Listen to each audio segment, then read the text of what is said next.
warahmatullahi wabarakatuh.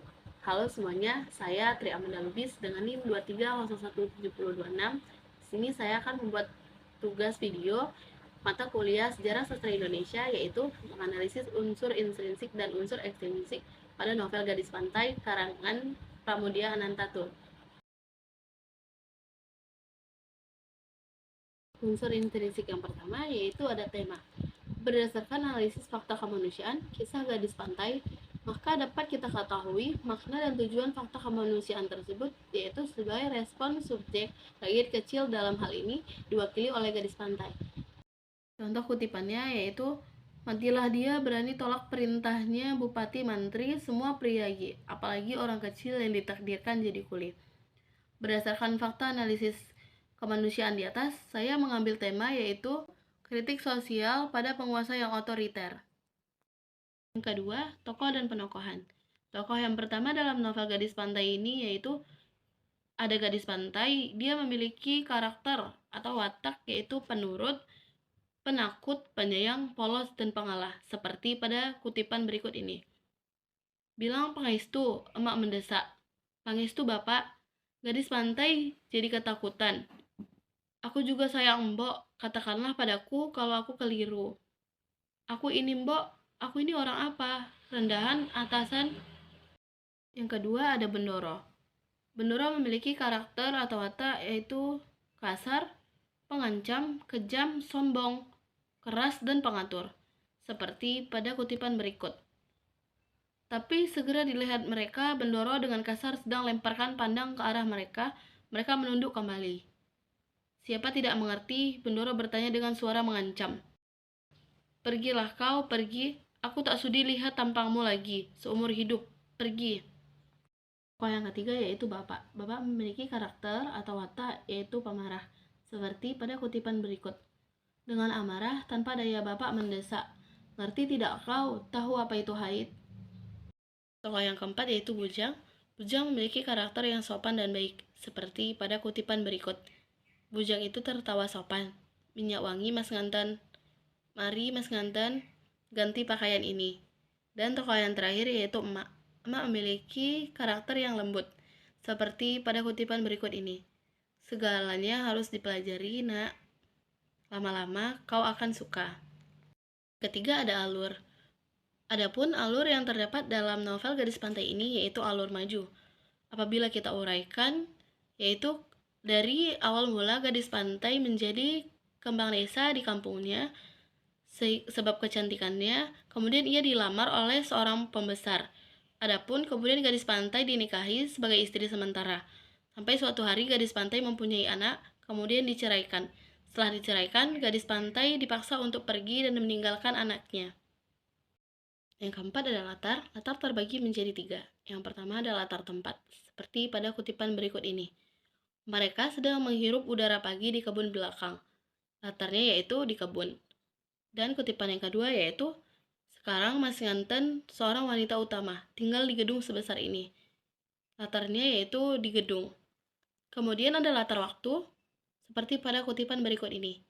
Ia telah tinggalkan abad 19, memasuki abad ke-20. Dan yang terakhir ada latar suasana.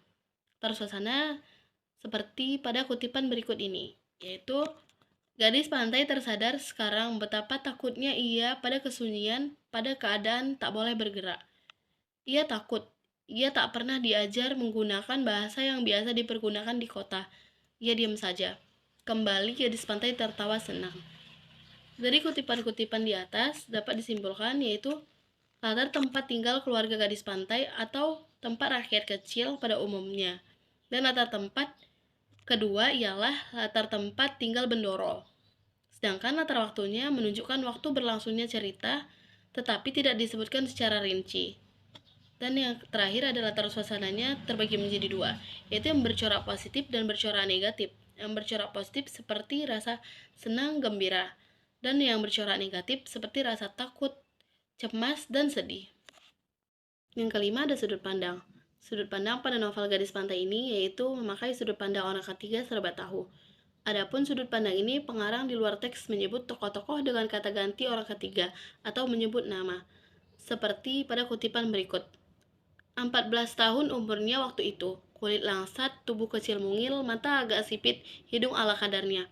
Dan jadilah ia bunga kampung nelayan sepenggal pantai. Mak juga nangis, gadis pantai menyela antara sedangnya. Disebutkan oleh pengarang, tokoh utama yang menjadi pusat cerita dengan sebutan dia.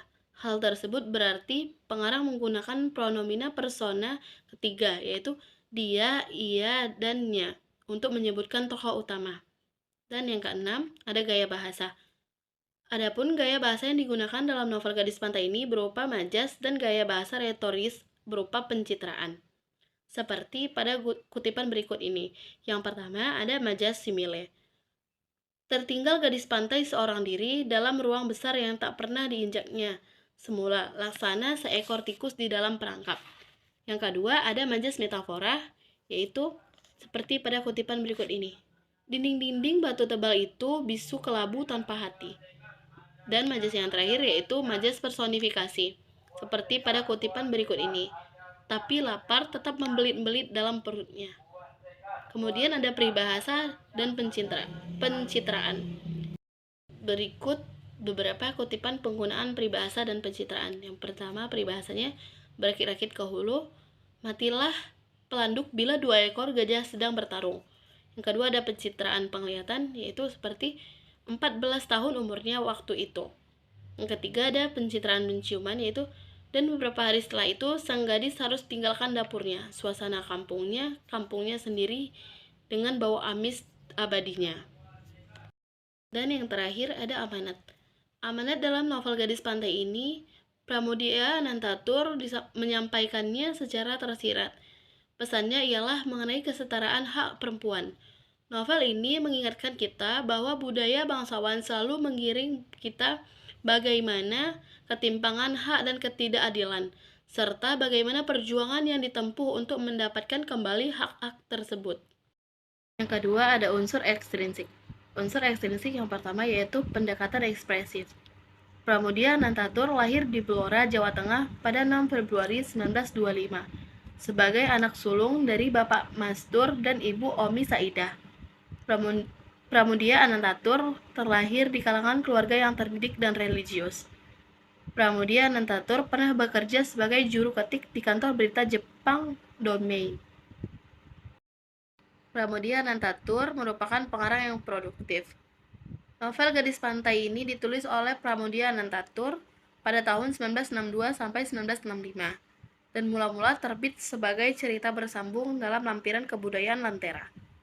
Adapun melalui proses yang penuh lika-liku yang berhasil diterbitkan pada tahun 1987. Novel Gadis Pantai karyanya ini merupakan kisah yang mempunyai kemiripan dengan kehidupan keluarganya. Nenek Pramudia Anantatur dari pihak ibu, yaitu yang bernama Satimah, ia disunting sebagai silir oleh kakek Pramudia Anantatur, yaitu seorang penghulu Rembang. Tetapi setelah melahirkan anak atau ibunya Pramudia Anantatur, Satimah dicerai. Kisah kehidupan nenek Pramudia Anantatur tersebutlah yang kemudian menjadi inspirasinya untuk membuat novel Gadis Pantai. Unsur ekstrinsik yang kedua yaitu pendekatan mimesis. Dalam novel Gadis Pantai banyak ditemukan kosakata bahasa Jawa. Hal ini dilatar belakangi oleh pengarang yang dibesarkan di kalangan masyarakat Jawa. Pengarang juga menggambarkan adat pada masyarakat Jawa di mana masih sangat kental dalam hal perjodohan dan lainnya, serta adanya perdebatan status sosial antara kaum buruh dan kaum penguasa. Kaum buruh diwakili oleh tokoh gadis pantai, sementara kaum penguasa diwakili oleh tokoh Bendoro. Unsur ekstrinsik yang terakhir yaitu pendekatan pragmatis. Pengarang banyak memberikan pesan moral melalui rangkaian alur cerita yang ia bangun, seperti bagaimana budaya patriarki di Jawa ketika itu sangat kental. Pembaca akhirnya tahu bahwa dahulu jika seorang priai menikah dengan gadis dari tingkat kelas yang lebih rendah, maka gadis itu belum dianggap sebagai istri sahnya. Dari cerita ini, pembaca juga dapat menyimpulkan adanya kesenjangan sosial. Bahasa dalam novel ini juga cukup mudah dipahami, namun ada beberapa istilah Jawa yang digunakan pengarang. Alur ceritanya juga mudah dipahami, tidak berbelit-belit, dan fleksibel. Sekian video presentasi dari saya. Saya ucapkan wassalamualaikum warahmatullahi wabarakatuh. Terima kasih and bye-bye.